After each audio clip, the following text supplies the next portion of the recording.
Ancient Egypt with me, Dr. Bianchi, critical art historian.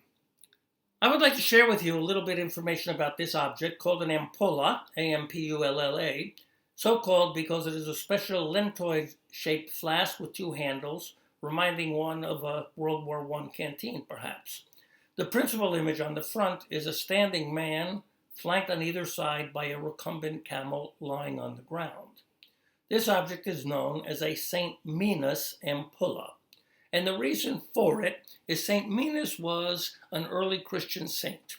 He was a soldier of distinction in the army of the Roman Emperor Diocletian and had a vision which caused him to convert to Christianity around AD 300 in Phrygia.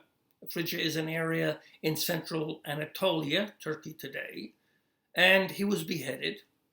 The faithful recovered his remains and conveyed them to Egypt for burial.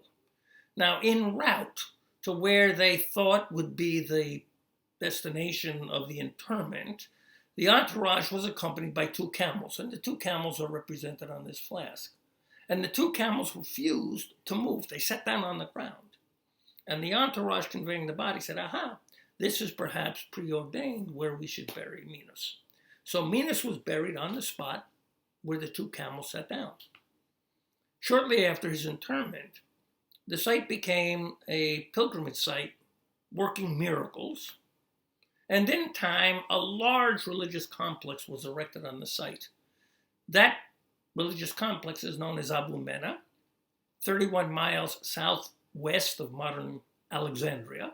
You can still visit it.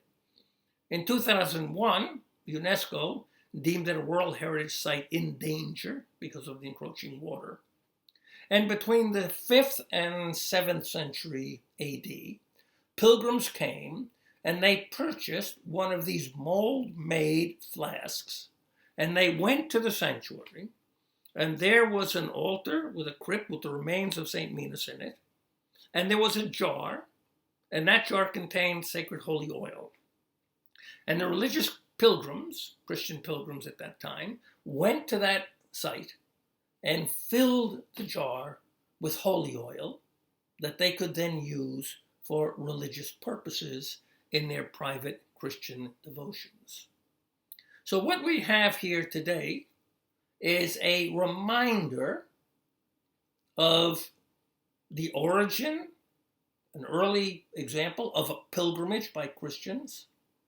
We have an example of Christians trying to avail themselves of relics that are associated with saints.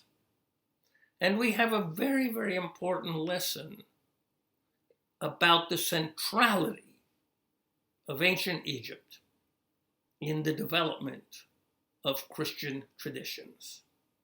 Dr. Bianchi, take care.